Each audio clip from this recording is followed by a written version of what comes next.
तो night watcher के इस एपिसोड की शुरुआत होती है मिनिस्टर वांग से। और मिनिस्टर वांग की वो असिस्टेंट यहाँ पे था जिसको राजा ने बुलवाया था और एंड में मिला भी नहीं था। तो हमारा शॉ क्वेन भी पूछता है कि बताओ यार, जाके जब मिले थे तब क्या हुआ था। वो भी कहता क्या हुआ था, साले ने मिलवाया ही नहीं। तो शॉ क्वेन भी लाइक डेट्स रेडिकुलस यार, उसने मिलवाया ही नहीं। अगले दिन की बारी आती है तो जितने भी ऑफिशियल लोग हैं ना, उस सब के सब आके वापस से हल्ला बोल किए जा रहे हैं कि राजा हमको तुमसे यहाँ पे मिलना है। पहले ये बात तो खाली ऑफिशियल लोगों के बीच में थी, लेकिन धीरे धीरे ये बातें लोगों में भी फैलने लगी। सब लोग आपस में डिस्कस करते, व्हाट जेन भाई ने ऐसा किया। भाई जेन भाई तो बड़ा कमीना आदमी निकल गया, हमने कितना अच्छा दिल का उसको माना था, लेकिन कोई ऐसा कैसे कर सकता है। शुक्रिया यार कि शॉ क्वेन ये मिशन सॉल्व करने गया था। अगर शॉ क्वेन ना होता तो मुझे लगता भी नहीं है ये कोई सॉल्व कर पाता। लेकिन अब सारे आगे की जिम्मेदारी कोर्ट में है और शॉ क्वेन का पावर कोर्ट में यहाँ पे नहीं चलता, तो आगे कौन हमको न्याय दिलाएगा। दूसरा भी कहता है शॉ क्वेन का कजन भाई वो करेगा। मैंने ये भी सुना कल के दिन ना 2-3 घंटे लगातार उसने राजा और पूरे परिवार को गाली यहाँ पे दिया। बढ़िया यार, हो जाएगा। आज भी वैसा ही होता है, आज भी गाली दी जा रही थी। यूंच भी आके कहता भाई वो गाली दिया जा रहा है भर भर के। यार ये तो गलत बात है ना यार, बोला जाए तो मरवा डालूं क्या उसको। राजा भी कहता नहीं यार, अगर ऐसे टाइम पे हमने मरवाया ना तो मामला आगे बढ़ने के बदले मामला और भी ज़्यादा बेकार यहाँ पे हो जाएगा। इसके लिए वाई गोंग के बारे में बताओ, वाई गोंग ने क्या किया है। वो भी कहता वाई गोंग ने वांग के साथ कोई मीटिंग यहाँ पे रखी है। हाँ, तो वाई गोंग कोर्ट का कितना बड़ा आदमी है और वांग वही चीफ असिस्टेंट, वो भी बड़ा आदमी है। लेकिन दोनों के बीच में से थोड़ा 36 का आंकड़ा यहाँ पे रहता था। लेकिन ऐसा बोला जाता कि अगर इन दोनों ने हाथ मिला लिया और टीम अप कर लिया ना तो भाई राजा भी इनके सामने टिक नहीं सकता। लेकिन कभी करते ही नहीं है, लेकिन आज उन्होंने कर लिया। तो राजा भी लाइक व्हाट, कर लिया। और पैलेस में कुछ और अजीब चीज़ें हो रही है क्या। वो भी कहता है वेल यार सब ठीक ही है यार, बस इतना ही कि जो आपकी सेकंड प्रिंसेस है ना, छोटी वाली वो वापस पैलेस में चली आई, लेकिन जो बड़ी वाली है ना वो तो। राजा भी कहता वो तो क्या, बोला भी जाता है कि वेल यार वो वापस अपने घर में चली गई। हाँ, तो सारे प्रिंस और प्रिंसेस को अपना अपना घर दिया गया था। तो यही कहना चाहता, छोटी वाली पैलेस में आ गई, अपने घर में नहीं गई, लेकिन बड़ी वाली अपने घर में चली गई। तो राजा भी कहता हो ठीक है भाई, कोई दिक्कत की बात नहीं है। उसके बाद है ना भाई तीसरे दिन की बारी आती है और तीसरे दिन भी सारे ऑफिशियल आकर वही चिल्लाए जा रहे, गाली दिए जा रहे। छोटा भाई भी उसके अंदर यहाँ पे था। और तभी हमारे शॉ क्वेन के पास खबर आती है कि जो बड़की प्रिंसेस है ना तुमसे मिलना चाहती है, आ जाओ।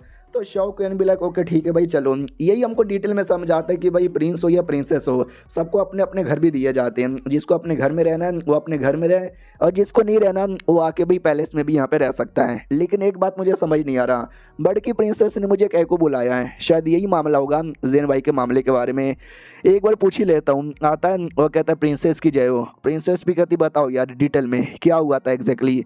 तो शॉ क्वेन सारी बातें डिटेल में बता देता है। वो भी कहती है ज़रा मेरे साथ वॉक पर आओ ना, वॉक पे रहते रहते तुमसे बात करना चाहती हूँ। तो वॉक कर रहे थे, वॉक करते करते बोला भी जाता है कि अरे यार मेरे पापा की भी गलती है और जेन भाई वो तो यही कमीना यार, इतने लोग को मरवाना कोई सही बात नहीं है। अच्छा हुआ कि भाई एंड में उसका भी मर्डर यहाँ पर हो गया, ऐसे बंदे तो मरना डिजर्व यहाँ पे करते हैं। तो शॉ क्वेन मनी मन सोचते हैं कि यार इसका बाप किया, इसका बाप भी तो मिला हुआ है, अपने पापा के बारे में तो ज़्यादा कुछ बोल ही नहीं रही, मुंह पे कहता है yes yes yes you are right है।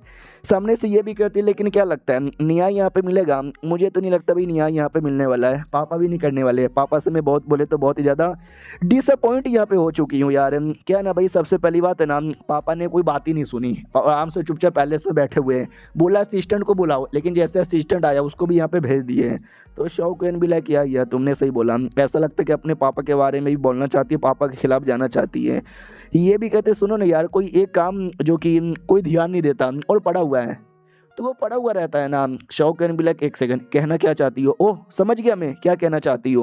वो भी कहती समझ गए ना, अभी एक दिन आया, लोगों ने बुलाया, कोई फ़र्क नहीं पड़ा, सेकंड हो गया, थर्ड हो गया, चौथा दिन होगा, पांचवा दिन होगा, छठा दिन होगा, 1-2 हफ्ता मैक्स टू मैक्स जाएगा, फिर लोग अचानक से भूल जाएंगे। फिर धीरे धीरे जो लोग जेन भाई के बारे में बात कर रहे हैं वो भी बात करना बंद कर देंगे। एक टाइम आएगा जब कोई बात नहीं करेगा, पूरे मामला एकदम ठंडा हो जाएगा, ना किसी को न्याय मिलेगा ना, और ना किसी का कोई बदला यहाँ पे लिया जाएगा। यही कहना चाहती हूँ और क्या। तो शॉ क्वेन भी लाइक यार बातें तो इसने एकदम एग्जैक्टली सही बोली है, हमेशा नॉर्मली ऐसा ही होता है। प्रिंसेस कहती है मैंने सुना वाई गोंग और वांग ने आपस में मिलकर मीटिंग की है, हो सकता है वो लोग कुछ करें, देखना चाहती हूँ वो लोग क्या करते हैं।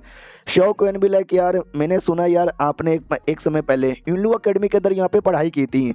यूनलू अकेडमी में ढेर सारे किताब यहाँ पे थे, तो वहाँ पे किताब था the lost record of great zoo का भी आपने नाम सुना? और सोचती है और कहती नहीं यार मैंने कभी बोले तो कभी भी नाम यहाँ पे नहीं सुना है। सोल्जर्स लोग की ओर आते हैं, जैसा बोला गया था वैसा ही होता है, एक एक करके जैसे कुछ दिन यहाँ पे निकलते हैं तो सोल्जर्स कम होते हैं। पहले मान लो अगर 1000 सोल्जर्स है तो अगले दिन 900 हो गए, उसके अगले दिन 800 हो गए, फिर उसके अगले दिन और कम यहाँ पे हो गए।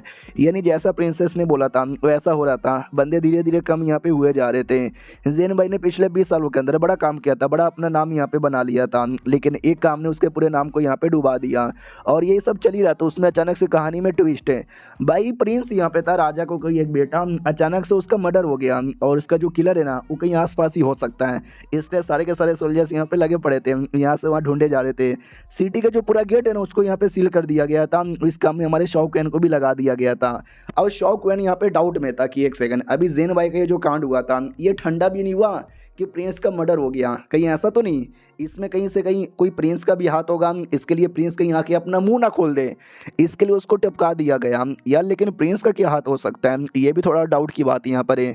अगले दिन की बारी आती है, सुबह सुबह ये आता है जेन से मिलने के लिए, लेकिन मास्टर जेंग भाई नहीं है, वो कहीं बाहर यहाँ पे जा चुके हैं। क्या ना रिसेंटली जब यहाँ पे थे उनको खबर मिली कि राजा बात सुन ही नहीं रहा, राजा सारे बंदे लोग को इग्नोर मारे जा रहा है। लोग यहाँ पे आते 2-4 बातें करते, गालियाँ देते हैं और वापस चले जाते हैं।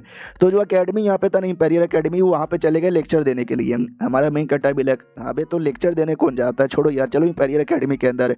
इंपीरियल एकेडमी में आते हैं जहाँ पे मिस्टर जेंग वही सारी बातें यहाँ पे बोले जा रहा था कि भाई ज़ेन भाई ऐसा था, ज़ेन भाई वैसा है, राजा को ये बातें पता थी, राजा ने सपोर्ट यहाँ पे नहीं किया, गलत किया, लाखों लोग को मारा गया, हमें उनके लिए न्याय करना चाहिए।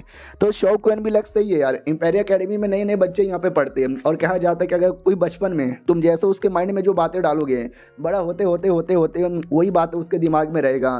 तो न्याय की बात अगर रहेगा तो बच्चे सही रहेंगे। ज्ञान भी काफ़ी अच्छा यहाँ पे दिए जा रहे हैं, लेकिन यार ये ज्ञान देना कहीं ना कहीं भारी पड़ सकता है क्योंकि कोई भी इनको रोक सकता है। तो पूछा भी जाता यार इतना ज्ञान दिए जा रहे हैं, कोई रोक नहीं रहा क्या? बोला भी जाता ना कोई नहीं रोक रहा। तो शौकन भी लाइक व्हाट, वाकई में यार ये बड़ा अजीब लग रहा है, क्यों नहीं कोई रोक रहा?